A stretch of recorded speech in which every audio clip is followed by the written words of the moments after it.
With me today, I have Gail Friend from Shifting Perspective. She's an EFT and NLP coach, and you don't really have to know what that is. It just means that she's really well qualified to be speaking on the subject that we're speaking about today. I describe her as someone that works with people that want to be better parents. But I note that she's a lot more than that, because even on her LinkedIn profile, she states, "My heartfelt desire is to contribute to a world where all children have the freedom to be all they are meant to be." My wife and I have personally attended her live training, and we have more recently participated in her group coaching sessions while locked down at home. I've asked her to talk to us today because if anyone can talk to us about parenting during lockdown, it's her. Hi, Gail. Hi, thanks very much for the introduction. It's nice to be here. No problem. Gail, I saw on your website, but I didn't get the time to read it, a blog that was entitled, "What Messages Are Your Children Getting About Coronavirus?" Can you give us a quick summary of what you wrote there? Yes, sure. I wrote that article right at the beginning of lockdown because there was a lot of fear that first came up because of the unknowns. And my question was that so often parents talk and adults talk about the coronavirus. And my awareness that I wanted to build in parents is, what is your children's understanding of what is going on? So depending on what their children's ages are, have they had conversations with their children so that their children understand what is happening and what parents are putting in place in order for them to feel safe? Because fear in children, when there's a lack of understanding, can create confusion and fear, and that's when problems can start. Absolutely. In your experience, how are parents holding down during these coronavirus lockdown times with the kids at home? I think it's varied. So some parents are coping better than others. Most parents, I'd say, are going through phases. So they'll have phases where it's good times and phases when it's not so bad, not so bad. Like And I when school think starts again. absolutely, or when the pressure comes on where schools are wanting their children to do lots of stuff online, it's hard to balance that. Yeah. And through the conversations you've had with parents, I know you've spoken to many, many in recent times. What are they experiencing as their biggest challenges over this 5-week period? I think the two biggest challenges, the first challenge is with parents who are working. How do they balance getting their work done and the pressure of that, and then keeping their children occupied with no support and help? And that's where I teach parents how to set up structures in their homes between the adults and build responsibility in their children so that they can have both and not just problem solve all day. Mm. The second challenge is parents' resistance to the increased screen time. I think a lot of parents are struggling with the fact that their children are having more screen time than they should. And that's where I work with them to help them understand how much they feel their children can have in this time, and teaching them to teach their children that in different circumstances they can have different rules. And that's where it'll avoid power struggles in the time before. And then Love that. so what is the quality of the screen time that they're having as well? So you're saying it's okay because a lot of parents are feeling guilty about these Yes. circumstances and the resultant structures and routines that either they put in place or that have just come to be in effect. You're saying it's okay. I'm saying that each parent will have a different degree of what is okay. But what is important is to have a conversation, and it depends on the age of the children, to how much screen time will be extra and what is the quality of the screen time. Because if you look at it, if none of us had technology that we have, we would not be able to be connecting in a world today like we are. So it's not so much that screen time is bad. The message is, how are you contributing that they're not just sitting and watching junk for 7 hours, that it is constructively managed as opposed to how many hours are being consumed. I saw this meme this morning of an old Nokia, I think it was a 3310, and there was some text accompanying it saying, imagine we had 5 weeks of lockdown and all we had was a Nokia 3310 with X number of hours of talk time and 100 SMSs. What do you think this period would have been like, say, 15 or 20 years ago without this technology? I think everybody would have struggled so much more. I think we're born on this earth to have connection with people. And I think us having this technology is a gift for us. And I think we've got to just learn how to manage it and teach our children how to manage it effectively. We certainly wouldn't be having this conversation without the tech. And later on this afternoon, I'm speaking to someone that's a potential new client. And I ordinarily wouldn't have been able to have that come to be if we were 15 or 20 years into the past. And wouldn't that be nice if we could be starting to not teach our children that tech is bad, but to teach them how they can use it effectively to enhance their lives, and how, where they're using it ineffectively, to rather manage that as opposed to make it wrong. What other structures would you suggest, or do you speak to parents about putting in place in order to manage the balance between their necessity to work and the kids' need to play, and also, depending on the age, continue their education? That is determined by the age of the children and who's in the home. So if you have an example where, let's choose an example where you have a young child, maybe they're at primary school and they've got a bit of work to cover, and you have two parents in the home.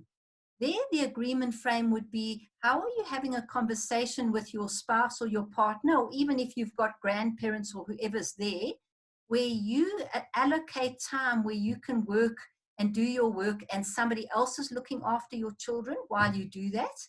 And then it's about looking, so say you don't have that luxury, you would be teaching your children in saying, this is my boundary, mom has to work or dad has to work, then I'm going to play with you. So often, depending on the child, you would maybe meet the child's need first to give quality time, and then say to them, now I have to work. It is a process of getting them to learn, but if you have a conversation with them and set up an agreement frame to start with, that becomes what you start to instill. And in terms of structure-wise, so often parents take responsibility for the children's homework.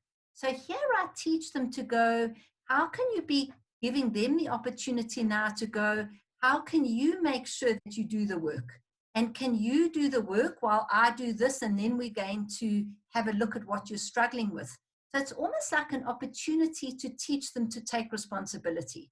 Now, in our experience, my wife and I, we know that if we're not good, if we're not in a good, structured, push it as far as happy place, it's very difficult for us to implement such structure with our children. Do you think the kids are sensitive to the mindset of the parents? I think definitely. I think, one thing, the most important piece of advice I could give all parents in this time is to take time for yourself. That is the ultimate. One thing you could say, is any age of child more difficult than the other? My answer is, it doesn't matter what age of the child is. It matters on how resourceful and how skilled the parent is. Us as parents, if we've got a system that we are working towards, if we're looking after our own mental and emotional health, that's when it'll be the easiest in the home. We often use that analogy that the air stewards and stewardesses give us on the plane, that when the oxygen mask falls, we need to put it on ourselves first before we help the person next to us. And I think that holds true in many respects, not just during lockdown and coronavirus, but also believe that in times of crisis, we have to continue to take care of ourselves first. And as human beings, our basic needs are to eat, to drink, to move, and to sleep. And when you say we got to dedicate time to ourselves, I think even those four simple human needs come into play. Absolutely.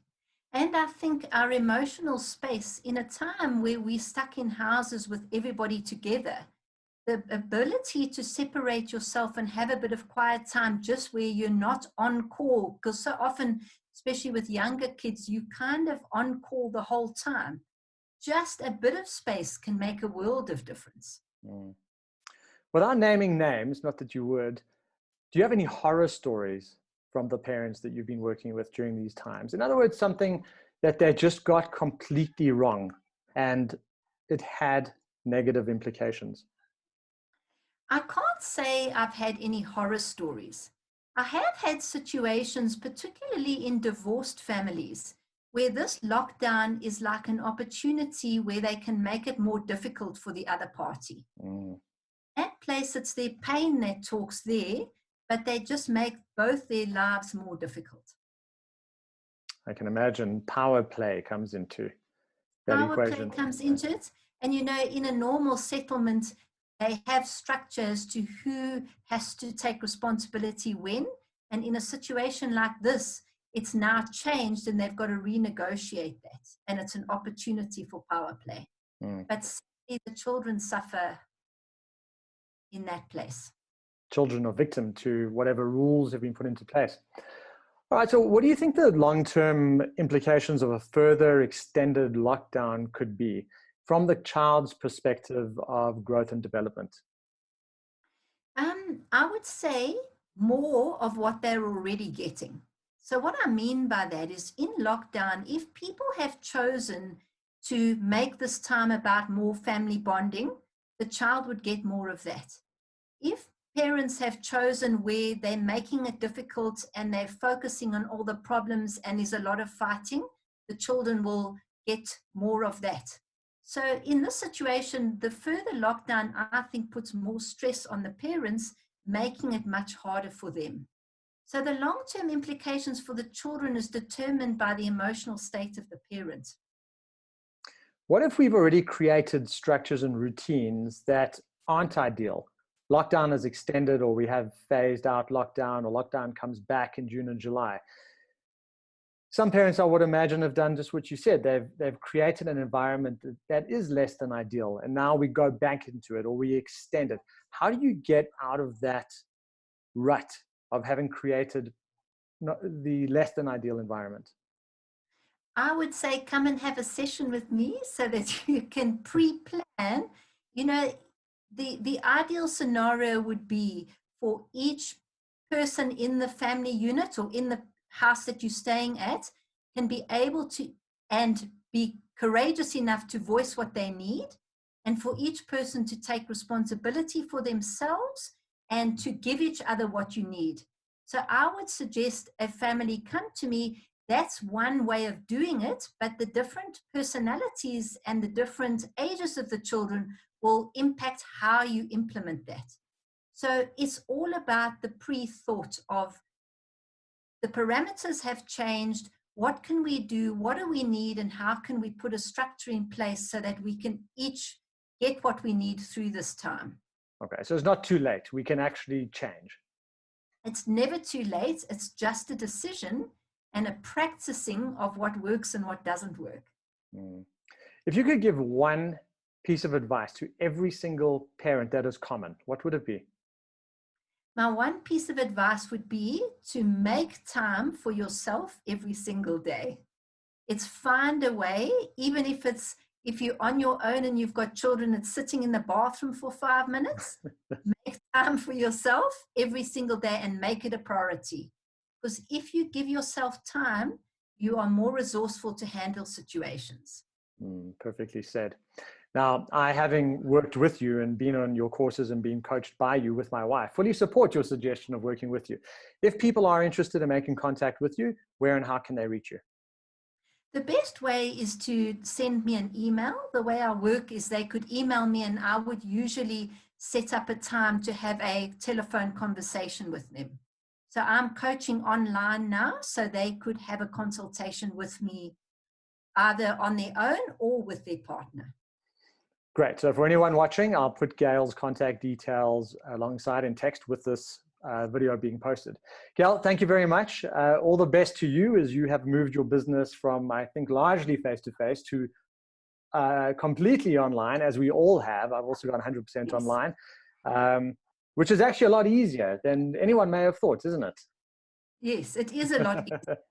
I think it just opens up opportunity where we're not limited to proximity. Great. Well, thanks again, Gail. Really appreciate your time and your insight.